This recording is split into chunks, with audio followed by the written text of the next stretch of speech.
가지 있는 기업인데 그렇게 해서 투자를 하는 거고. 그리고 이제 이제 회원님이 저한테 질문을 하신 게 엔비디아랑 맥도날드 했는데 퍼가 엔비디아가 40인데 그러면은 원금 맞추는데 40년이나 걸린다는 건데 이런 기업에 투자를 해도 되느냐? 그럼 난 불안해서 어떡하냐? 그래서 이런 거 투자를 할 때, 그리고 또 어떤 분은 매도 시점에 대해서 물어보셨는데, 매도 시점은 솔직히 저는 매도 안 해요. 거의 안 해요. 매달 저 생활비로 필요한 만큼만 매도를 하거든요. 지금 와이프도 놀고 있어가지고 그냥 주식 그걸로 저는 먹고 살고 있는데, 근데 어찌됐건 만약에 다른 돈이 충분하다면 매도를 아예 안 할 텐데, 매도를 하는 시점은 이 기업이 경제적 해자라고 그러잖아요. 경제적 해자가 뭐냐면 이제 다른 사람들이 침범 못하게 철옹성을 쌓는데 이 철옹성이 무너진다라는 느낌이 오면은 이 기업 파는 거죠, 그냥.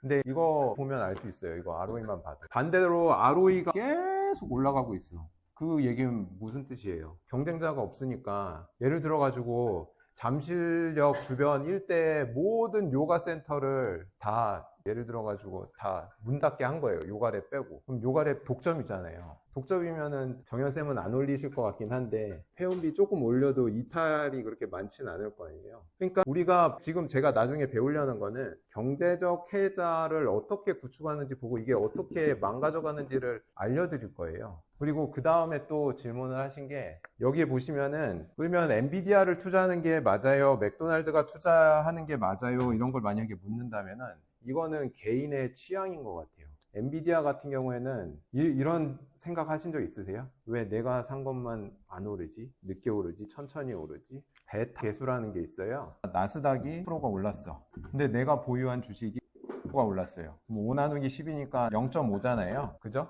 이게 베타 값이 0.5라고 그러고, 이러한 주식들이 마음이 편안한 주식들이에요. 잘 안 움직여요. 떨어질 때도 마이너스 10% 떨어져도 얘 5%밖에 안 떨어져요. 근데 이런 주식들의 대표적인 게 코스트코 아시죠? 월마트, 필립 모리스, 알트리아도 담배 회사예요. 같은 회사였는데 짜겠어요. 그래서 필립 모리스는 전 세계 담배 관련된 거고, 알트리아는 미국만. 그리고 지금 나온 게 버라이즌 나왔잖아요. 어떻게 보면 통신회사. 이런 기업들 베타값 보세요. 그러면 다 낮아요. 이런 기업들은 주가가 잘 오르지도 않고 잘 떨어지지도 않고 그냥 마음 편하게 그냥 들고 있으면은 배당도 많이 주고. 이제 엔비디아 같은 경우에는 잘못 투자하면은 이제 그쵸, 밤에 잠을 못 자는 분들이 많더라고요. 제가 옛날에 추천해가지고 사라고 해서 어떤 분 샀는데 맨날 잠을 못 자가지고 야밤에 저한테 카톡이 와요. 야, 이거 팔아야 되는 거 아니야 지금?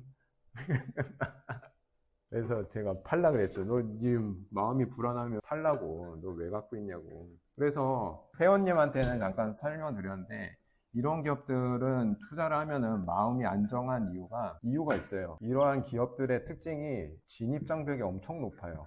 엄청 투자해야 돼요. 제가 담배 기업에 20년 있었는데 담배 회사로 성공하는 건 거의 불가능해요. 그리고 완전 전 세계가 얘네가 그냥 다 먹고 있어요. 왜 그러냐면은 지금 담배 광고가 전 세계 거의 모든 곳이 금지거든요. 근데 그걸 담배 회사가 나서서 했어요.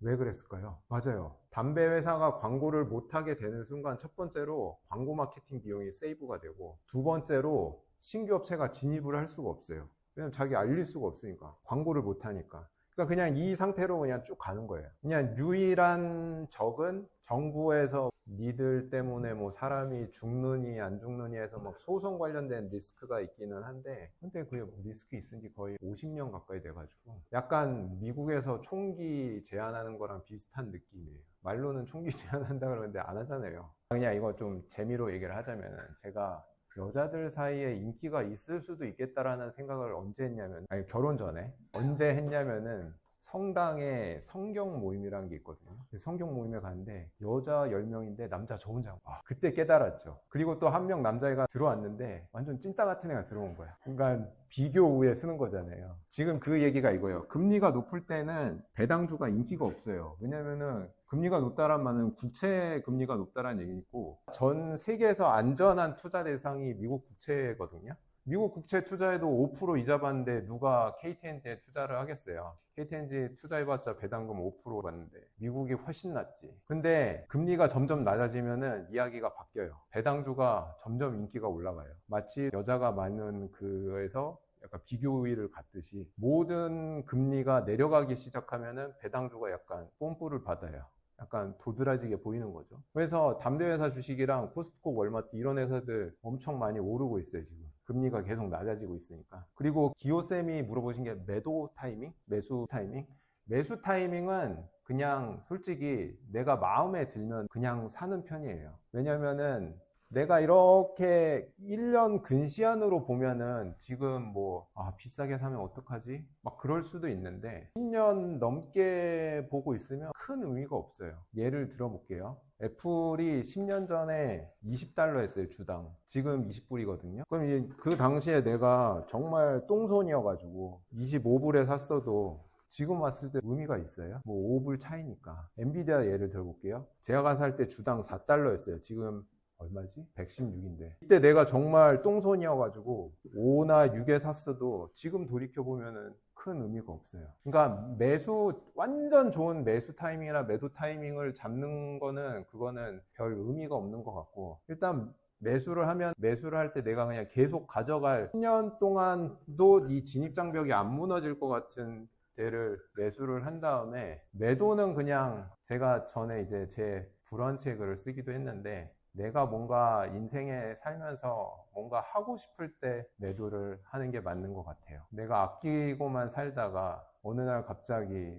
프랑스 몽마르트 언덕에서 커피 한 잔을 마시고 싶은 거야. 그러면은 그거 아깝다고 안 가면은 안 돼요. 그때 파는 거죠, 이제. 돈이 딸리면은. 그러니까 저희 어머니가 진짜 아껴가지고 한 자산을 한 10억 정도 모으셨는데, 근데 그 10억을 모으는 시점에 동시에 위암 말기 판정을 받으셨어요. 그래서 본인이 하고 싶은 일 3개월 하시고 돌아가셨거든요. QQQ 수익률 보면 연간 26%거든요. 근데 이거 제가 늘 강조하지만 이 연간 26% 수익률이 10년 누적되면은 10배고 20년 누적되면 100배라고 말씀을 드리잖아요. 지금 아무리 돈 없는 초년생이라도, 여기는 초년생 안 계실 것 같은데, 초년생 혹시 1000만 원은 있을 거 아니에요. 1000만 원 박아놓으면은 20년 뒤에 100배면은 10억인데 투트랙을 쓰는 거죠. 이제 투자해서 난 일단 요거는 나 노후에 쓸래, 얘는 안 건드릴래. 무조건 욜로로 살라는 건 아니고, 그러다가 이제 살면서 내가 막 사고 싶은 게 있을 거 아니에요. 샤넬백도 사고 싶을 때도 있고, 에르메스 가방이 사고 싶을 때도 있고, 여행 가고 싶을 때도 있고, 그럴 때 이제 그냥 월급 쓰는 거죠, 뭐.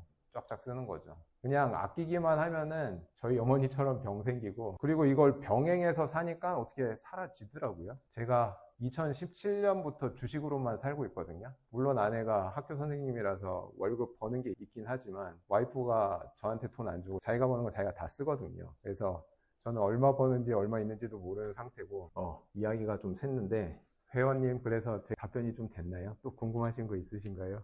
질문 그거. 맞아.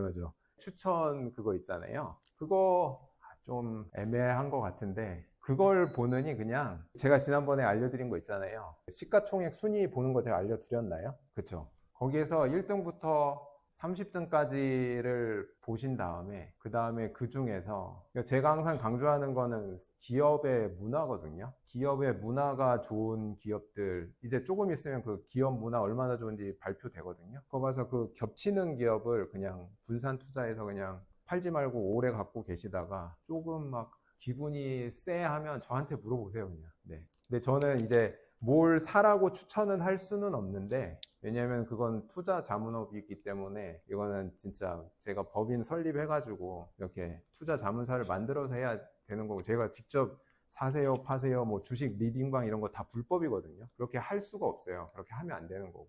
그래서 베타계수 이해되셨죠? 베타계수가 높으면 높을수록 그 주가 지수보다 훨씬 빠르게 움직이는 거예요. 그러니까 엔비디아 같은 거는 보면 거의 2에 가까울 거예요. 테슬라도 그렇고. 그런 것들은 이제 나스닥 주가 지수가 10% 오를 때 걔네들은 20% 오르고 막 이런 애들이에요. 근데 반대로 10% 빠질 때 20%씩 쭉쭉 빠지고 막 이런 거죠. 그러니까 내 투자 성향에 따라서 그걸 결정을 해야 될 것 같아요. 이 베타 값을 보고 이제 결정을 하는 거죠. 이 1등부터 30개 주식 중에서 난 이 주식이 마음에 좋아. 근데 투자를 할 건데 베타 값을 봤어. 근데 베타 값이 막 2, 3이야. 그러면 나는 밤에 잠을 못 자. 그러면 그거는 투자하시면 안 돼요. 왜냐면 나의 수명이 짧아지니까. 먹고 살자고 투자하는 건데 빨리 죽으시면 안 되잖아요. 그래서 영어로 재무제표 읽기를 드디어 들어갈 텐데 요거 배울 거예요. 요 내용 하는 법을 배울 텐데 성장성은 무조건 봐야겠죠. 아까 그 남자친구의 연봉 얘기했잖아요. 1억에 정체되어 있으면은 안 되고 계속 꾸준하게 우상향하는 연봉을 갖는 남친이랑 사귀게 되듯이 그런 거고, 수익성도 봐야 돼요. 이 남자친구가 연봉 1억인데 독특한 취미 생활이 있는 거예요. 낚시를 좋아해. 그리고 프라모델을 좋아해. 그리고 수집을 해. 신발 수집을 해. 그래서 연봉 1억인데 1년에 쓰는 게 1억 5천이야. 그러면 그런 애는 수익성 최악인 거잖아요. 이거 뻔해. 이거 뻔한 건데 말만 어렵지. 안정성, 남의 돈을 갚을 능력이 있는지, 빚을 땡겨다 썼는데 이걸 내가 갚을 수 없는지, 있는지 없는지 이걸 알아야 되는 거고, 효율성도 얘기를 한 거죠. 요가 센터 1000평짜리를 만들었는데 매출이 요가랩이랑 똑같으면은 그건 완전 효율성이 떨어지는 요가 센터인 것이고, 그래서 재무 상태표라는 게 무슨 뜻이냐면은 이게 제 인바디거든요. 자세히 보진 마시고. 인바디인데 이 인바디가 뭐예요? 딱 측정하는 시점에 나의 지방량, 근육량 이걸 딱 보여주는 거잖아요. 그죠? 사진 찍는 거랑 똑같아요. 재무 상태표는 뭐냐면은 그 시점에 들고 있는 자산이 뭔지 그걸 보여주는 거예요. 그래서 자본이랑 부채 오른쪽에 있는 거는 그 자산을 갖기 위해서 조달을 어떻게 했는지 그걸 보여주는 거예요. 자산에는